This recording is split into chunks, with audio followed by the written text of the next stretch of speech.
Picture this: a guy who's built rockets that pierce the heavens, cars that redefine how we move, and companies that challenge the very limits of what humanity can achieve. A guy who stared down impossible odds, worked through nights when others would have quit, and turned wild dreams into reality. That guy, me, was a terrible husband. Not because I meant to hurt the women who loved me, not because I didn't care, but because I had no clue what love really demanded. I thought I could approach marriage the way I approached building SpaceX or Tesla: analyze the problem, provide the resources, optimize the outcome, and boom, success. I was dead wrong. Love isn't a project. It's not a puzzle to be solved with logic or a system to be engineered with efficiency. It's messy, it's raw, it's human, and I failed at it over and over until I finally started to figure out what I was missing. Ladies, this is for you, because you deserve a partner who gets it, who shows up not just with a paycheck or a plan, but with their whole heart. And I'm here to tell you how I went from being a guy who got it all wrong to someone who's learning step by painful step how to get it right. Let me take you back to the beginning, to the moment I realized I wasn't just failing at marriage, I was failing at being human in the ways that matter most. I'm not here to sugarcoat this or to pretend I've cracked the code on love. I'm still learning, still screwing up sometimes, still wrestling with the habits that made me a terrible husband in the first place. But I want to share this story because I know there are women out there who felt what my partners felt, the frustration of being with someone who's physically there but emotionally a million miles away. I want you to know that change is possible, not just for me, but for anyone who's willing to face the hard truth about themselves and do the work. This isn't about my companies, my successes, or the headlines you've read. This is about the most personal, humbling journey of my life, learning that love requires a completely different playbook than building a rocket or revolutionizing an industry. And it's about convincing you, the women listening, that you deserve a partner who's willing to learn that playbook no matter how long it takes. I used to think that being a good husband meant providing. Um, that's what society drills into us, right? Work hard, make money, secure the future, and you're golden. I was good at that part. I built companies from the ground up, took risks that most people wouldn't touch, and created opportunities that I thought would make my family's life better. I believe that if I could give my wife financial stability, intellectual stimulation, and a shared vision for a future where humanity thrives, whether that's sustainable energy or colonizing Mars, then I thought love was about checking boxes: house, check; security, check; big ideas to talk about over dinner, check. But I was missing the point. Love isn't about what you provide on paper, it's about what you give from your soul. It's about showing up when the conversation isn't about the next big idea, but about the small, messy moments that make a relationship real. It's about being vulnerable, about letting someone see the parts of you that aren't polished or successful or in control. And I didn't get that not for a long time. When I married Justine, my first wife, I thought we had it all figured out.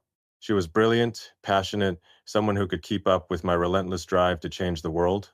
We'd have these intense conversations about literature, philosophy, the future of humanity, stuff that lit me up and made me feel like we were building something incredible together. I thought that was enough. I thought that because we shared these big ideas, because we were both ambitious and driven, our marriage would just work. But I didn't understand that love isn't sustained by ideas alone. It's sustained by presence, by connection, by the willingness to let someone see you at your weakest and still trust they'll stay. Justine tried to tell me this in her own way. She'd talk about my emotional unavailability, a phrase that back then sounded like a buzzword I could brush off. I'd nod, promise to do better, maybe schedule a date night or try to talk more. But I was treating her feelings like a bug in a software program, something I could fix with a quick patch, instead of realizing she was asking for something deeper, something I didn't even know how to give. Here's the thing, ladies. I know what it's like to be on the other side of that equation. I know what it's like to be the guy who thinks he's doing enough because he's working 80 hours a week, chasing a mission he believes will change the world. I thought my dedication to my work was my way of showing love. I thought that by pouring every ounce of myself into building a future where my family could thrive, I was proving how much I cared. But what Justine needed wasn't a visionary or a provider. She needed a husband, someone who could sit across from her at dinner and not just talk about the next launch or the next milestone, but listen to her fears, her dreams, her frustrations without immediately trying to solve them. She needed someone who could share his own struggles, his own doubts, instead of hiding behind a wall of competence and control. And I didn't know how to be that person. I didn't even know that's what I was supposed to be. Have you ever been with someone who's there but not really there? Someone who's physically present but feels like they're a million miles away? That's what I was. I'd come home from a day of solving impossible problems at work, and I'd bring that same problem-solving mindset into our marriage. If Justine was upset, I'd analyze her complaints like they were a manufacturing defect. I'd try to fix things, more time together, more conversations, more gestures, but I wasn't addressing the real issue. I wasn't emotionally present. I wasn't letting her in. I wasn't showing her the parts of me that were scared, uncertain, or just plain human. I thought being strong meant keeping those parts hidden. I thought love was about being the guy who had all the answers. But love isn't about answers, it's about connection. It's about showing up, heart open, even when it feels uncomfortable or inefficient or just plain terrifying. I want to speak directly to the women listening right now. You know that feeling when you're trying to reach someone to really connect and it feels like you're shouting into a void? I've been the guy creating that void. Not because I didn't care, but because I didn't understand what caring really meant. I thought caring was about doing, providing, achieving, solving, but caring is about being. It's about being there in the quiet moments, the messy moments, the moments when there's no problem to solve, just a person to understand. And I failed at that spectacularly for years.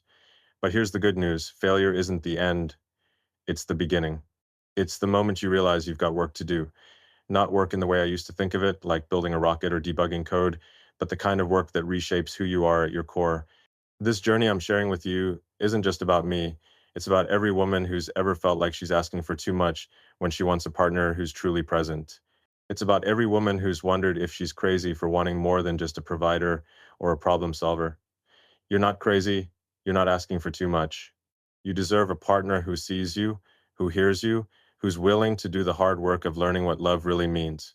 And I'm proof that even someone who got it wrong for years, someone who approached love like a business deal, can start to get it right. But it starts with a confession, and mine is this: I was a terrible husband, not because I didn't try, but because I didn't understand. And I'm here to tell you how I started to change, because if I can learn, anyone can. Let me paint a picture of what it was like back then. I'd walk into our home after a day of wrestling with engineering problems, supply chain issues, or investor meetings. My brain was wired for action, for solutions, for progress. I'd sit down with Justine, and if she brought up something that was bothering her, maybe she felt disconnected, maybe she was struggling with the demands of our life, I'd immediately go into fix it mode. I'd think, okay, she's upset. Let's identify the problem and solve it. Maybe I'd suggest we spend more time together, or I'd try to be more involved with the kids. I thought I was addressing her needs. But what she was really saying was, I need you to see me. I need you to feel with me. I need you to let me in. And I didn't get it. I didn't know how to let her in because I'd spent my whole life building walls to keep myself focused, to keep myself moving forward, to keep myself from falling apart under the pressure of my ambitions. Ladies, have you ever felt like you're in a relationship with someone who's always one step removed? Like they're playing the part of a partner, but not really showing up? That's what I was doing. I was playing the part of a husband, providing, planning, performing, but I wasn't being a husband. I wasn't letting Justine see the real me, the me who was sometimes scared, sometimes overwhelmed, sometimes just as lost as anyone else. I thought vulnerability was a weakness. I thought strength meant having it all together all the time. But strength in love isn't about control. It's about courage, the courage to let someone see you, flaws and all, and trust that they'll still choose you. I didn't have that courage back then. I didn't even know it was something I needed. Um, I remember one moment that hit me hard, though I didn't fully understand it at the time. Justine and I were sitting at dinner, and she was trying to tell me about something that was weighing on her. Maybe it was the stress of raising our kids while I was buried in work. Maybe it was just a bad day. I listened, or at least I thought I was listening. But in my head, I was already formulating a plan: how to fix her stress, how to make things better. I jumped in with suggestions, solutions, ideas. She stopped talking, looked at me, and said something like, I don't need you to fix this. I just need you to hear me. That moment stuck with me, but I didn't know what to do with it. I didn't know how to just hear her, how to just be there.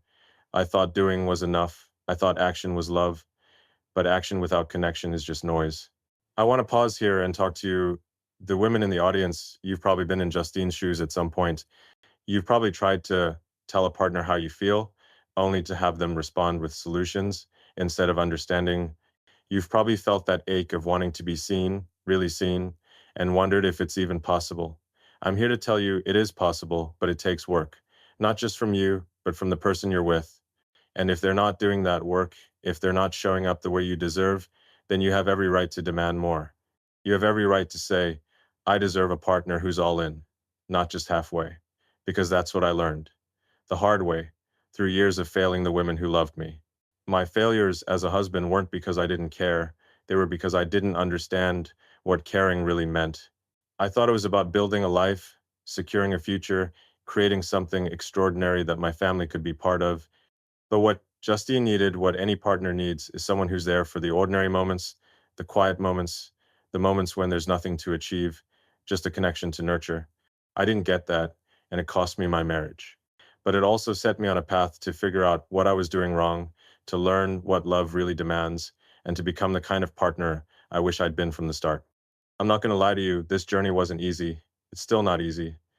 Learning to love, really love, is harder than building a rocket or launching a satellite. It's harder because it's not about equations or data or measurable outcomes. It's about people, about emotions, about the messy, unpredictable stuff that doesn't fit neatly into a spreadsheet. But it's worth it. It's worth it because the women in your life, you, the women listening right now, deserve someone who's willing to do that work. You deserve someone who's not just going through the motions, but who's committed to showing up heart and soul every single day. So here's my confession. I was a terrible husband. I thought I could engineer love the way I engineered companies. I thought I could solve a marriage the way I solved the supply chain problem. I was wrong, but I didn't stay wrong. I started asking questions, started facing the parts of myself I'd ignored for years, started learning what it means to be a partner, not just a provider. And I'm here to tell you that if I can start that journey, anyone can. If you're with someone who's not showing up the way you deserve, don't settle. Demand more, not just from them, but from yourself. Because love isn't about finding the perfect person. It's about becoming the kind of person who can build something real, something lasting, with someone who's willing to meet you halfway. That's what I'm learning, and that's what I want to share with you. Stick with me because this story isn't just about failure, it's about redemption, about growth, and about the kind of love you deserve. All right, ladies, let's dive into the messy truth about where I went wrong.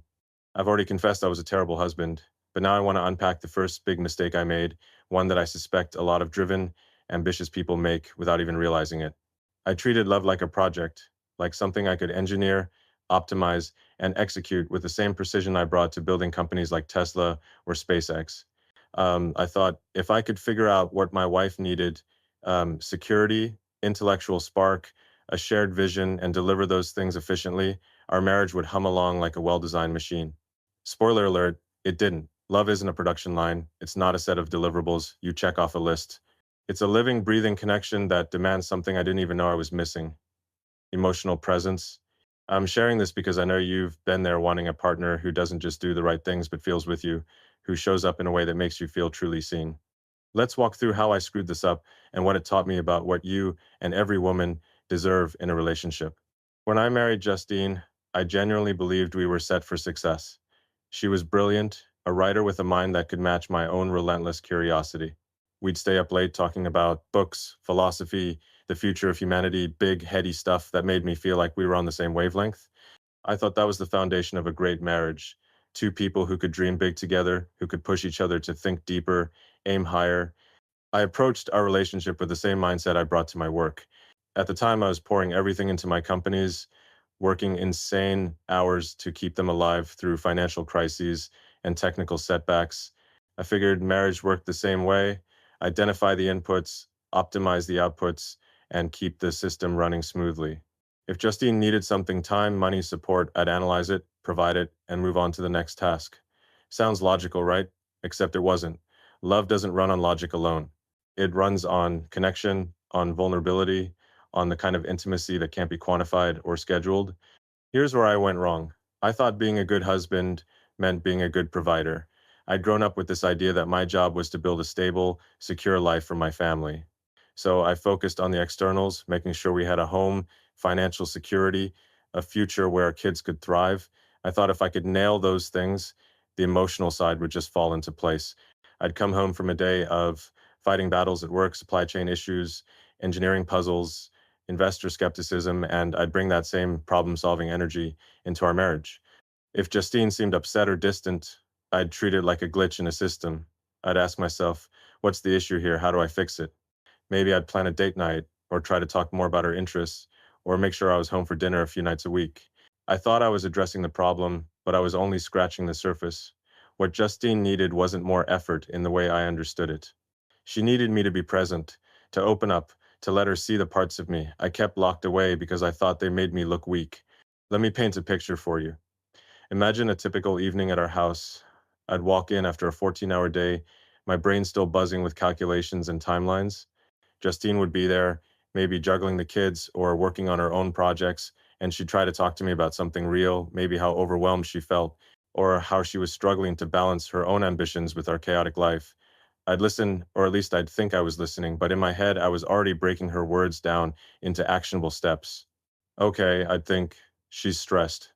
I'll hire help for the house, or I'll block off some time this weekend. I'd jump in with solutions before she'd even finish talking. I thought I was being helpful, but what I was really doing was shutting her out. I was treating her feelings like a problem to be solved instead of a moment to connect. Ladies, have you ever tried to share your heart with someone only to have them respond with a plan instead of a hug? That's what I was doing, and I didn't even see it. What I didn't understand, what I couldn't understand at the time, was that Justine wasn't asking me to fix anything. She was asking me to be there, to feel with her, to let her know she wasn't alone in whatever she was going through, but I didn't know how to do that. I'd spent my whole life training myself to stay in control, to push through challenges with logic and determination. At work, that mindset was my superpower. It's how I got rockets off the ground and electric cars on the road. But in a marriage, that same mindset was a liability. Love doesn't care about your ability to optimize a process.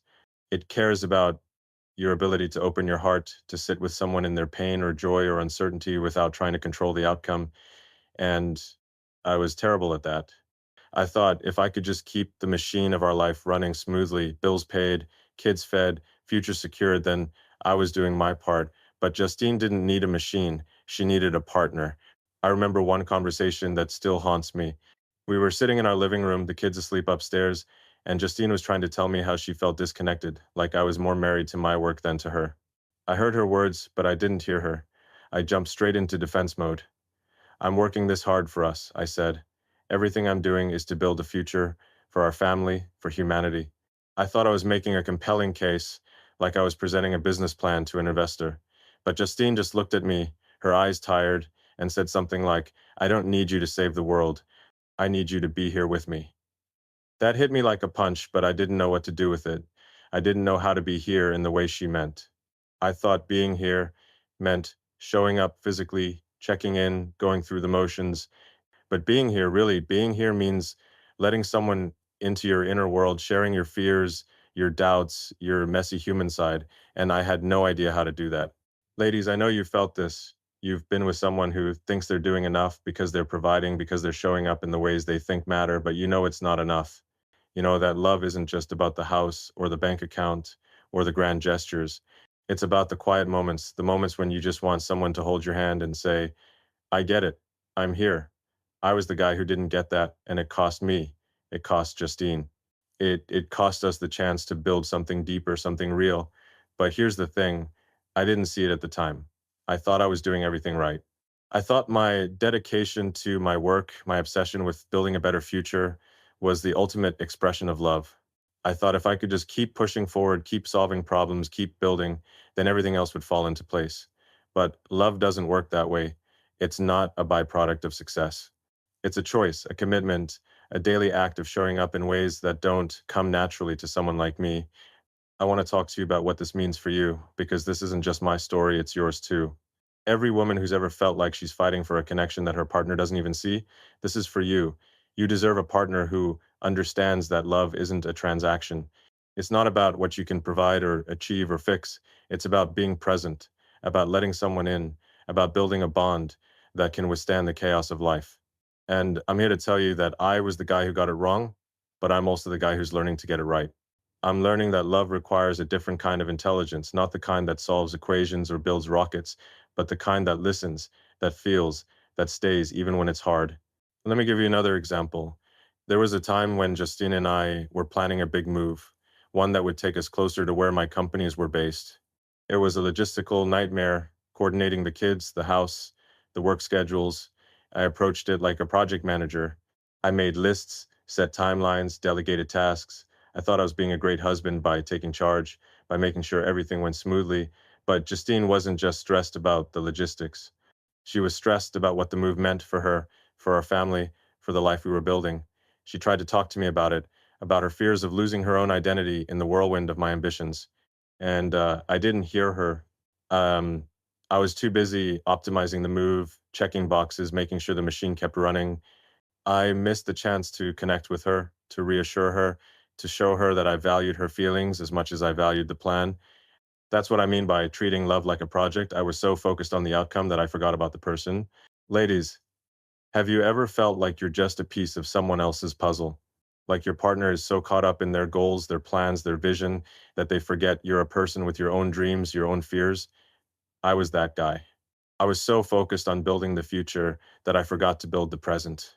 I forgot that love isn't about the destination, it's about the journey, about the moments you share along the way. And I'm not saying this to beat myself up or to dwell on the past. I'm saying this because I want you to know that you deserve better. You deserve a partner who sees you as more than a part of their plan, who values your heart as much as their ambitions. And I'm proof that even someone who got it wrong, someone who treated love like a project, can start to learn a better way. This mistake, this obsession with treating love like something I could engineer, was the root of so much pain in my first marriage. It wasn't that I didn't love Justine, I did deeply, but I didn't know how to show it in the ways that mattered to her. I didn't know how to step out of my problem solving mindset and into her world. I didn't know how to be vulnerable, to let her see the parts of me that weren't strong or successful or in control. And that's what she needed. Not a CEO, not a visionary, but a husband who could meet her where she was, who could share the load of life's uncertainties, who could make her feel like she wasn't alone. I failed at that, and it's a failure I carry with me, not as a weight, but as a lesson. So here's my message to you, the women listening. Don't settle for a partner who thinks love is just a checklist. You deserve someone who's willing to do the work of showing up, of listening, of letting you in. And if you're with someone who's making the same mistakes I did, know this: change is possible. It's not easy, it's not quick, but it's possible. I'm proof of that. I'm not saying I've got it all figured out. I'm still learning, still stumbling, but I'm committed to getting better. And every woman deserves a partner who's committed to that same journey. Love isn't a project to be managed, it's a connection to be nurtured, a bond to be built, a choice to be made every single day. And I'm learning to make that choice one step at a time. Stay with me because this story gets harder before it gets better, but it's a story of hope for me, for you, and for the kind of love you deserve. Ladies, let's get raw for a moment. I've told you about my first big mistake, treating love like a project, thinking I could engineer a marriage the way I engineered a company. But now I want to take you deeper to the moment that broke me open and forced me to start questioning everything I thought I knew about love, strength, and what it means to be a partner. This isn't about the boardroom battles or the late night solving rocket equations. This is about the kind of pain that rips through your life and leaves you staring at the pieces, wondering how you got it so wrong. It's about the loss of my first son, Nevada, and the divorce that followed a 1-2 punch that showed me just how much I'd been failing as a husband. I'm sharing this because I know you felt loss, you felt alone, and you've wondered if the person you love will ever show up for you in the way you need. This is the story of how I started to wake up and why I believe every woman deserves a partner who's willing to face their own failures and grow. When Justine and I lost our son Nevada to sudden infant death syndrome, it was like the world stopped spinning. He was 10 weeks old, and in an instant, he was gone. The grief was a tidal wave, overwhelming, suffocating, impossible to process, but instead of letting myself drown in it, I did what I always did. I switched into problem-solving mode. I buried myself in research, digging into the medical causes of SIDS, trying to understand what had happened. I coordinated the funeral arrangements with the precision of a project manager. I pushed us toward the next steps, planning for more children through IVF, as if moving forward could somehow outrun the pain. I thought I was being strong. I thought I was holding it together for Justine, for our family, for the future we were supposed to have. But I was wrong, dead wrong. Justine didn't need a strategist or a fixer. She needed a husband who could grieve with her, who could sit in the wreckage of our loss and hold her hand through the darkness. I remember those days after Nevada's death, walking through our house like it was a museum of what could have been, Justine was shattered, and I could see it in her eyes, in the way she moved, in the quiet moments when she thought no one was watching. But I didn't know how to meet her there. I thought strength meant staying in control, keeping my emotions locked down, focusing on what we could do next. I'd sit with her, but my mind was already racing ahead, researching, planning, solving. I thought if I could just keep us moving, keep us focused on the future, we'd get through it. But grief isn't something you get through by moving faster. It's something you have to feel together, and I didn't know how to do that. I didn't know how to let myself break to admit that I was just as devastated as she was. I thought admitting that would make me weak, that it would let her down. So I stayed composed, stayed focused, stayed in control, and in doing that, I left Justine alone in her pain. Ladies, have you ever needed someone to just be with you, to feel the weight of what you're carrying without trying to fix it or move past it? That's what Justine needed from me, and I failed her. I thought I was protecting her by staying strong, by keeping the ship steady, but what she needed was a partner who could cry with her, who could say, I'm hurting too, and let her see that we were in this together. Instead, I built a wall around my own grief, thinking it was the right thing to do. I told myself I was being the rock she needed, but all I was doing was creating distance. She wasn't just grieving our son, she was grieving the fact that she had to go through it without me, without the emotional connection that could have held us together. And that distance, that failure to show up in the way she needed, became the crack that broke our marriage apart. Fast forward to the moment Justine asked for a divorce. We'd been married for 8 years, had 5 children together, and I thought we were building something unstoppable. But when she sat me down and said she couldn't do it anymore, it wasn't just a shock, it was a mirror held up to my face, showing me the truth I'd been avoiding. She told me she loved me, but she couldn't keep living with someone who was present but not available, someone who cared about her but couldn't share himself. I felt like the ground had dropped out from under me. I poured everything into our life, my work, my dreams, my vision for our family, and yet here we were at the end. I felt like a failure, not just as a husband, but as a man. But even then, I didn't fully get it. I told myself it was about compatibility, that maybe some people just weren't cut out for marriage. I convinced myself that my talents were better suited to building companies than navigating the messy, unpredictable world of relationships. I was wrong, but it took me years to see it. That divorce was my wake-up call, but I didn't answer it right away. I walked away from it thinking the problem was us, not me. I thought if I could just find the right person, someone who fit better with my life, my goals, my intensity, then things would work out. I didn't realize that the real issue wasn't Justine or our circumstances. It was my inability to show up emotionally, to let go of control, to let love be something other than a goal to achieve. I was so used to measuring success by outcomes, revenue, launches, milestones, that I didn't know how to measure it in a relationship. I didn't know that success in love isn't about what you build together. It's about how you show up for each other day after day in the moments that don't make headlines but make a life. Let me tell you about one specific moment that still cuts deep. It was after Nevada's death, maybe a few weeks later, and Justine was trying to talk to me about how she felt like she was drowning in grief, like she was losing herself in the pain.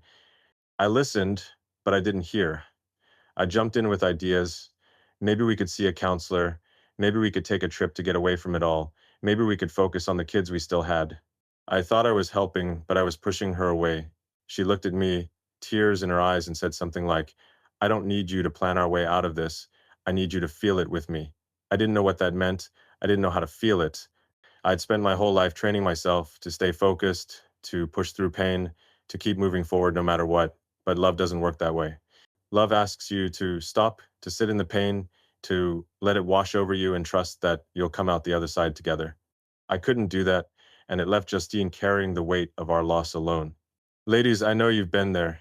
You've poured your heart out to someone, hoping they'll meet you in that vulnerable place, only to have them respond with a plan or a distraction, or worse, silence.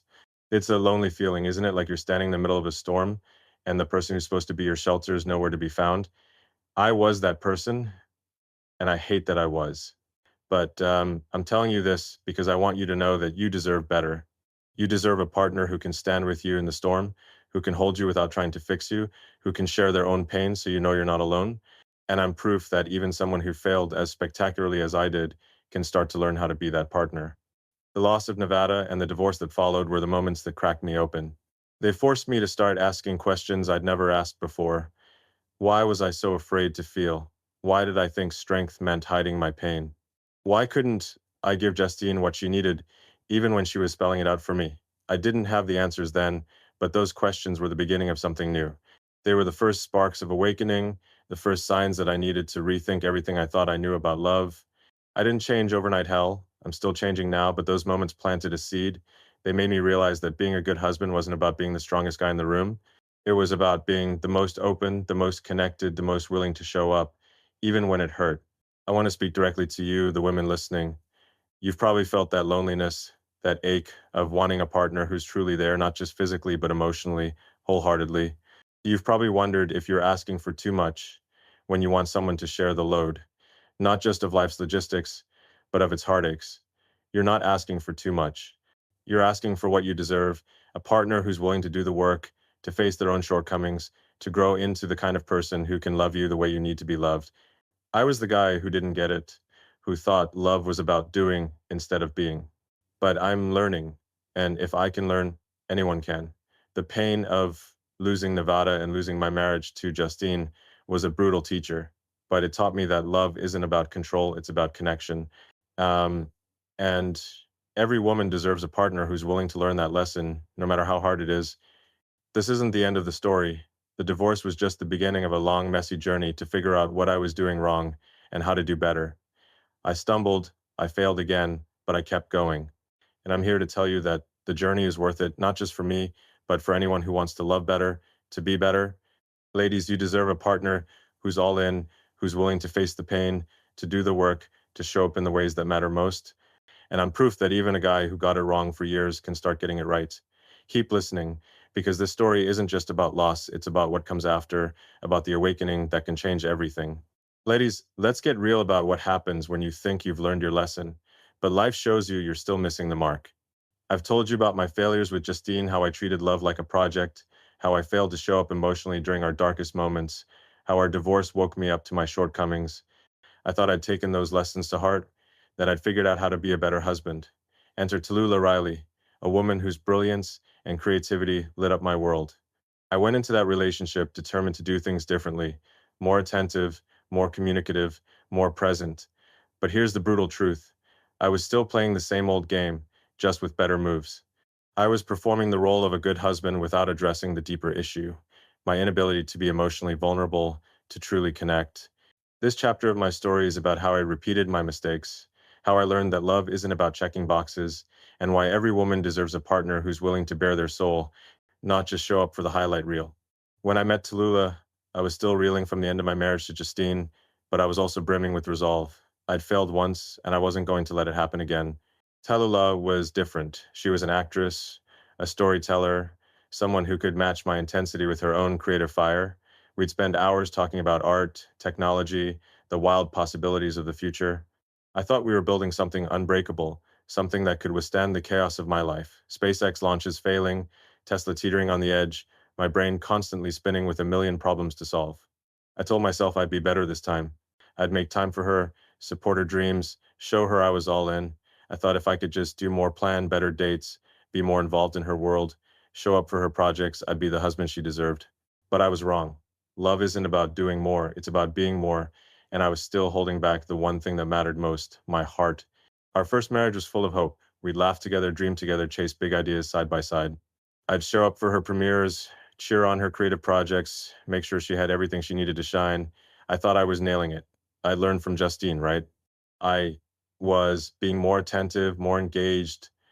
I'd carve out time from my insane schedule, 80-hour weeks, crisis after crisis to be with her. I'd plan trips, surprise her with thoughtful gestures, make sure she knew I was proud of her. But looking back, I see it now. I was acting the part of a good husband, not being one. I was still keeping Tallulah at a distance, not because I didn't love her, but because I didn't know how to let her in. I didn't know how to share the parts of me that weren't polished or confident or in control. I thought vulnerability was a liability, something to be avoided at all costs. And Tallulah could feel it. She could sense that no matter how much I showed up on the surface, there was a wall between us. Let me paint a picture of one moment that still stings. Tallulah was working on a project that was deeply personal to her, something she'd poured her heart into. She was nervous about it, excited but scared, the way you feel when you're putting something real out into the world.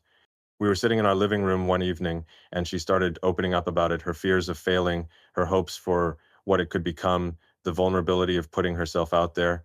I listened, or at least I thought I was listening, but in my head, I was already in fix it mode. I started offering suggestions, ways to refine her project, people she could connect with, strategies to make it a success. I thought I was being supportive, but I was missing her. She wasn't asking for solutions. She was asking for me to be there, to feel with her, to let her know she wasn't alone in that scary, uncertain place. But I couldn't do it. I retreated to my comfort zone, logic, plans, action. She stopped talking, and I could feel the air shift, like I just slammed a door I didn't even know was there. Ladies, have you ever been in that moment when you're trying to share something raw, something that matters, and the person you love responds with a plan instead of their heart? It's like reaching out for a hand to hold and getting a spreadsheet instead. That's what I was doing to Tallulah over and over without even realizing it. Um, I thought I was being a great partner, showing up, supporting her, doing all the things I thought a husband should do, but I was missing the emotional connection that makes love real. I was giving her my effort, but not my vulnerability. I was giving her my time, but not my truth. And she deserved so much more than that. She deserved a partner who could meet her in those quiet, unguarded moments, who could share their own fears and insecurities, who could build a bond that wasn't just about shared goals, but shared souls. We got married twice, which tells you how much we wanted it to work. The first time ended because I hadn't changed as much as I thought. I was still treating our relationship like a project to be managed, more time, more gestures, more effort. But effort without emotional depth is just noise. We tried again, convinced we'd figured it out, that we could make it stick. I doubled down, more dates, more conversations, more support for her dreams, but it was the same story, just with a better script. I was still holding back, still keeping that emotional distance that made true intimacy impossible. When we divorced the second time, it wasn't with anger or blame. It was with a quiet understanding that we couldn't keep pretending. Tallulah deserved a partner who could give her everything, not just resources or time, but the kind of connection that makes you feel seen, heard, and loved. And I wasn't that partner, not yet. There's another moment that sticks with me, one that sums up my failure. We were on a trip somewhere far from the chaos of work, a place where we were supposed to reconnect. I'd planned it down to the last detail, perfect location, perfect itinerary, everything set up to make it special. We were walking together, the kind of moment that's supposed to feel like a movie. Tallulah started talking about something close to her heart, maybe her dreams for the future, maybe her fears about where we were headed. Her voice was soft, searching, like she was inviting me into her world. And I blew it.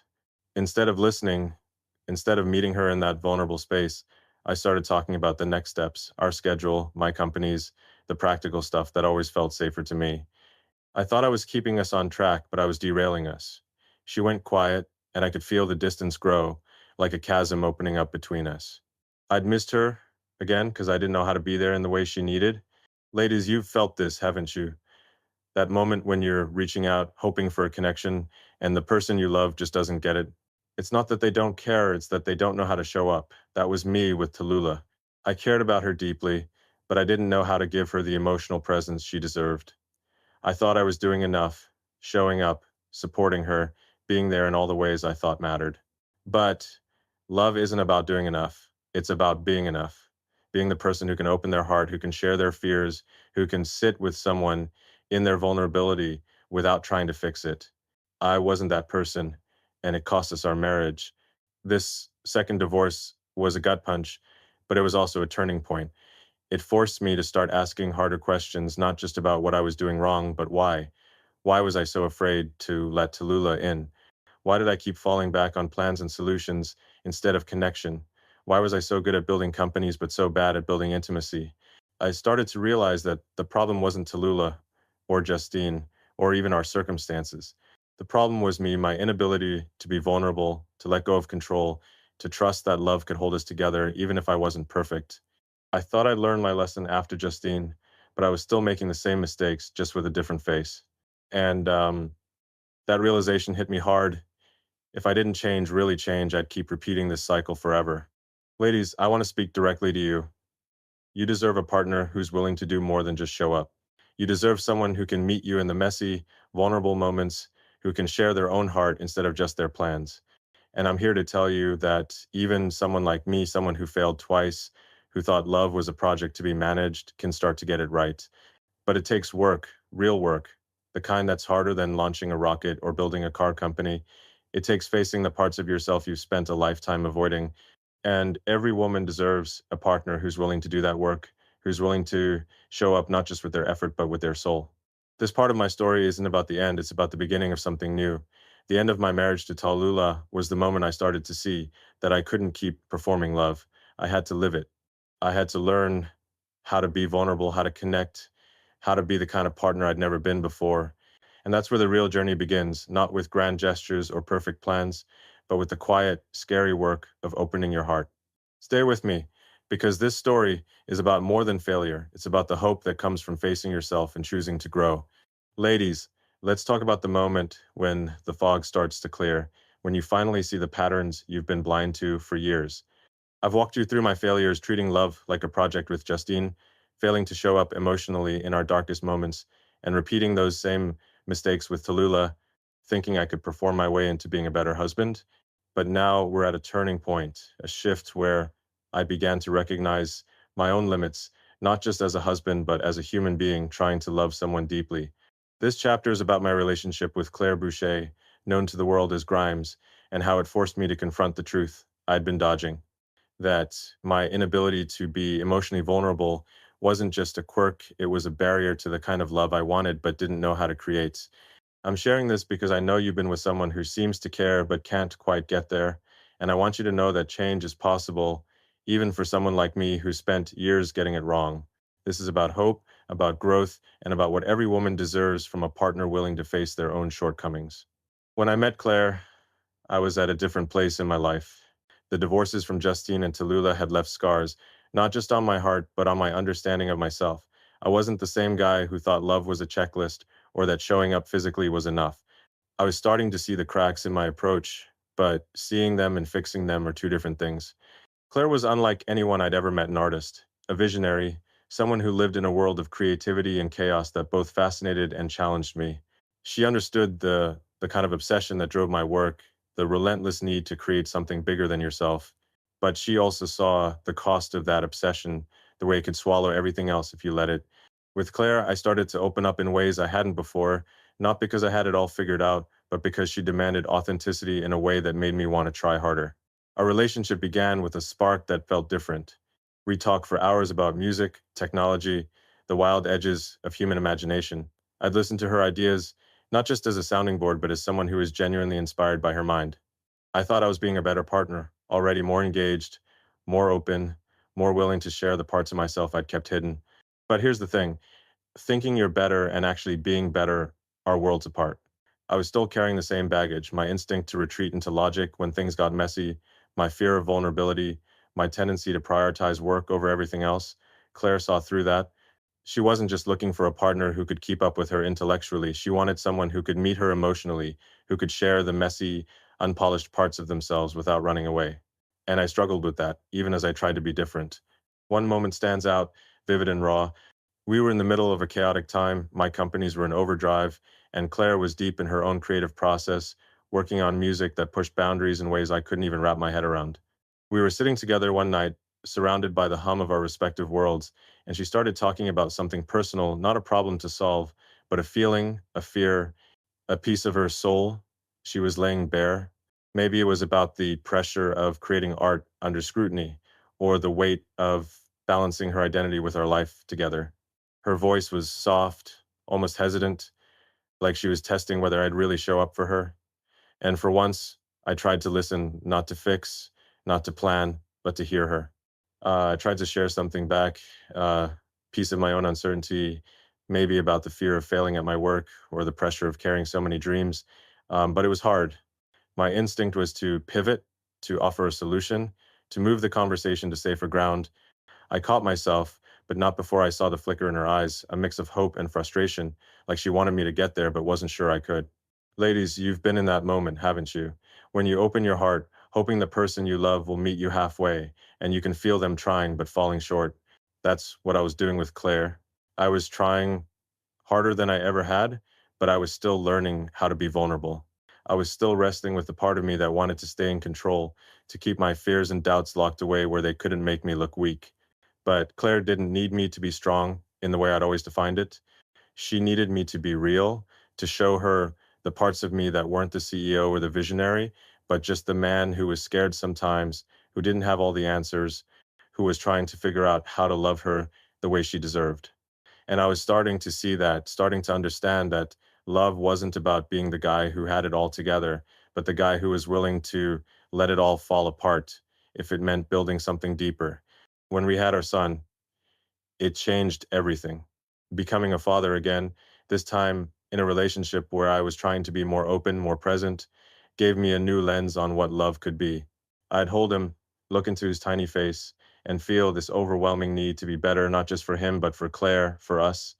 I started to have conversations with her that I'd never had with anyone else, not about projects or plans, but about my own limits, my own fears. I'd tell her about the moments when I felt overwhelmed, when I wasn't sure I could keep carrying the weight of my ambitions. It wasn't easy. Every word felt like pulling teeth, like I was betraying some deep seated rule about what it meant to be strong. But Claire listened, and she shared her own struggles. And for the first time, I felt like we were building something real, not a project, not a partnership of convenience, but a connection that could hold us through the chaos. But even with Claire, I struggled. My work was a black hole, always pulling me in, always demanding more than I could give. There were days when I'd get lost in it, meetings that ran late, crises that needed solving, dreams that felt too big to let go. And Claire would call me out, not with anger, but with a quiet clarity that cut deeper than any argument. She'd say things like, I need you here, not just your body, but you. And I'd try, but my instincts were still wired for action, for progress, for control. I'd catch myself slipping back into old habits, offering solutions when she needed support, prioritizing a deadline over a conversation, hiding behind my work when things got too raw. Our relationship ended not because we didn't love each other, but because I was still learning how to balance my drive with the kind of presence love demands. But unlike my previous breakups, this one didn't leave me bitter or defeated. We parted with respect, with a shared commitment to our son, and with a clarity that I hadn't had before. I wasn't a terrible person, but I had been a terrible husband, and the only way to change that was to face my limits head on. Let me share another moment that crystallized this for me. We were at home one evening, Claire working on her music, me buried in some work crisis. She came to me not with a problem, but with a question, something simple like what I was feeling about where our lives were going.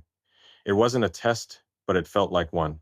I started to answer with my usual go to something about plans, about the future, about how everything was going to work out. But she stopped me, looked me in the eye, and said, No, I mean you. What's going on inside you? I froze.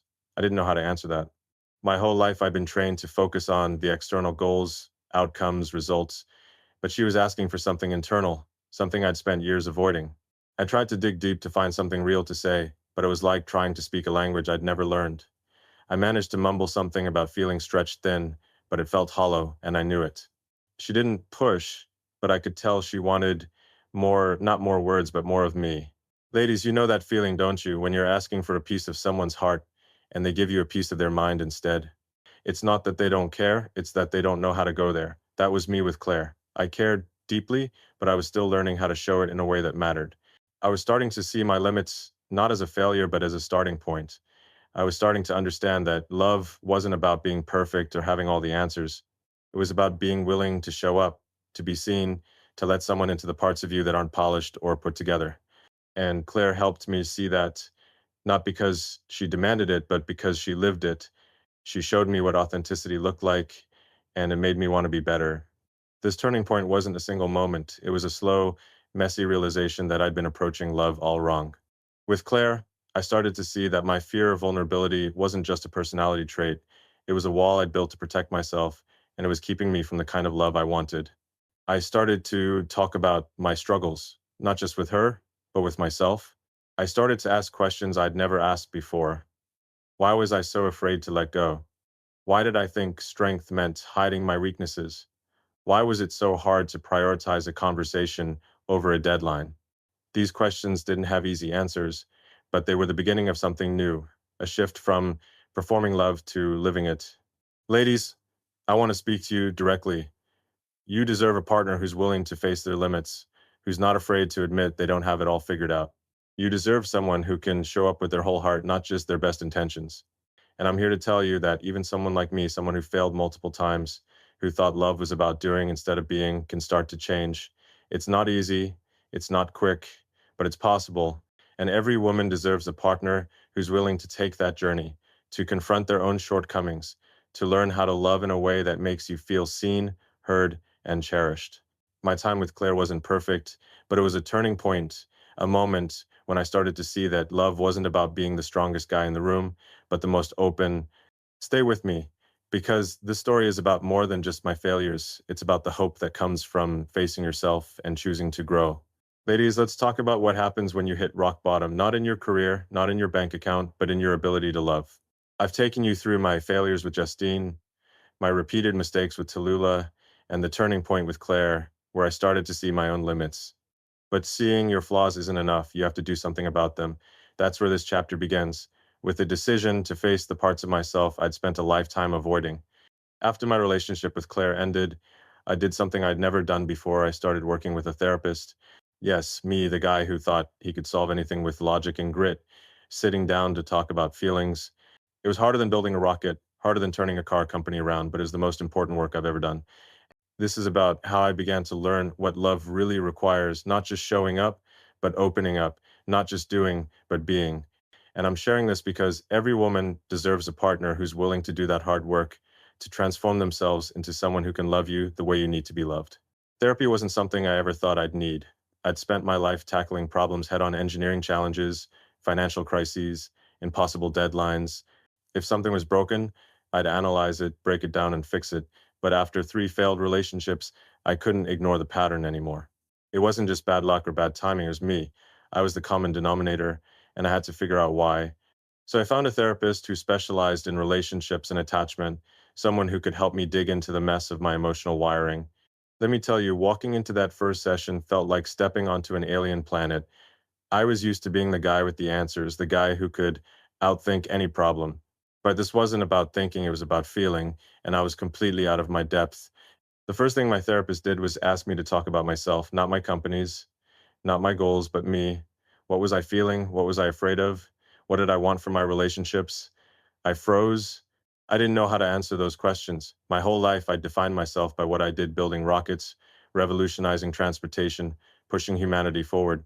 But who was I when you stripped all that away? I didn't know, and that scared the hell out of me. I'd spent years building walls around my emotions, telling myself it was strength, that it was what made me good at what I do, but those walls were exactly what kept me from being the partner I needed to be. My therapist called it a defense mechanism, a way of protecting myself from the vulnerability that love demands. And she was right. I'd been so focused on being strong, on being in control, that I'd never learned how to let someone in. One session stands out in my memory. We were talking about why I always defaulted to solving problems instead of connecting emotionally.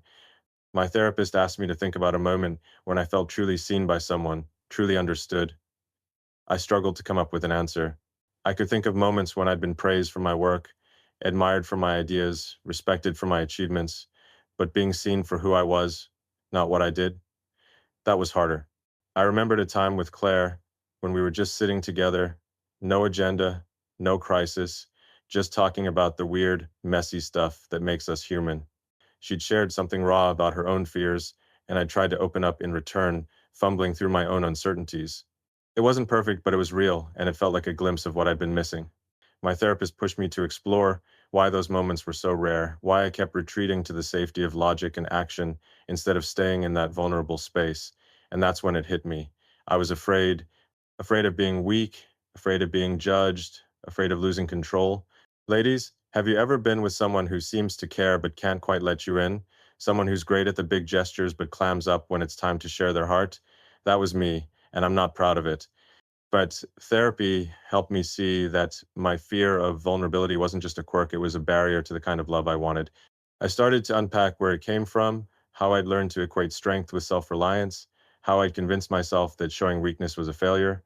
I'd grown up in a world where results mattered: get the grades, win the competition, build the company. But love doesn't work that way. Love rewards you for showing up as you are, not for what you can achieve. And I had to learn that the hard way, one session at a time.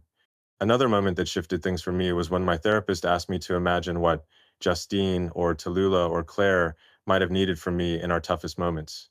Not what I thought they needed, but what they actually needed. I thought about Justine grieving our son, needing me to sit with her in that pain instead of trying to move past it. I thought about Tallulah pouring her heart into her work, needing me to celebrate her courage instead of offering strategies. I thought about Claire sharing her fears, needing me to meet her with my own instead of a plan.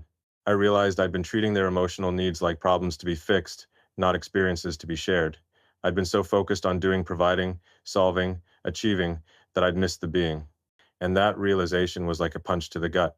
I wasn't just failing them, I was failing myself because I was missing out on the kind of connection that makes life worth living. Therapy wasn't a magic fix. It was slow, messy, and often uncomfortable. I had to learn how to listen, not just to hear words, but to feel what someone was saying. I had to learn how to share my own feelings, even when they felt raw or embarrassing or weak. I remember one session where I talked about a moment when I felt overwhelmed, not by work, but by the weight of trying to be a good father, a good partner, a good human. I'd never said that out loud before, and it felt like betraying some unspoken rule about who I was supposed to be. But my therapist didn't judge me. She listened, and she helped me see that admitting I was struggling wasn't weakness, it was strength. It was the kind of strength that love requires, the kind that lets you build something real with someone else. Ladies, you know what it's like to want a partner who can be real with you, who can share their fears and dreams without hiding behind a mask. And I'm here to tell you that I was the guy who hid, who thought strength meant keeping it all together. But therapy showed me that real strength is in vulnerability, in letting someone see you, flaws and all. It's in sitting with the discomfort of not having all the answers, of not being able to fix everything. And that's what I started to learn how to be present, how to listen, how to share the parts of myself I'd spent a lifetime protecting. It wasn't easy. I'd spent decades wiring my brain to analyze, to optimize, to control. Rewiring it for empathy, for connection, for vulnerability was like learning a new language, one I'm still practicing every day. One of the hardest lessons was realizing that love isn't about being perfect, it's about being present. I'd always thought that if I could just do enough, provide enough, achieve enough, plan enough, I'd be enough. But love doesn't work that way. It's not about what you bring to the table, it's about how you show up at it. And I had to learn how to show up not as the guy who could solve any problem, but as the guy who could sit with someone in their joy or their pain and say, I'm here. That's what Justine needed, what Tallulah needed, what Claire needed. And it's what I'm learning to give, not just to my partners, but to my kids, my colleagues, my friends. Because the skills you learn in therapy, listening, empathizing, being vulnerable, aren't just for romance, they're for life. Ladies, I want to speak directly to you. You deserve a partner who's willing to do this work, who's not afraid to face their own limits and grow. You deserve someone who can listen without fixing, who can share without hiding, who can be there in the moments that matter most. And I'm proof that even someone like me, someone who spent years getting it wrong, can start to get it right. Therapy was my wake-up call, not because it fixed me, but because it showed me how to fix myself. It showed me that love isn't a destination you reach by doing enough. It's a journey you take by being enough. And every woman deserves a partner who's willing to take that journey, to do the hard work of transforming themselves into someone who can love you the way you need. This isn't the end of the story, it's the beginning of a new one. Therapy didn't make me perfect, but it gave me the tools to start becoming the partner I want to be. It showed me that love is about showing up, heart open, ready to learn, and that's what I'm doing, one day at a time, one conversation at a time. Stay with me, because this story is about more than just my transformation. It's about the kind of love every woman deserves and the kind of partner every woman can inspire.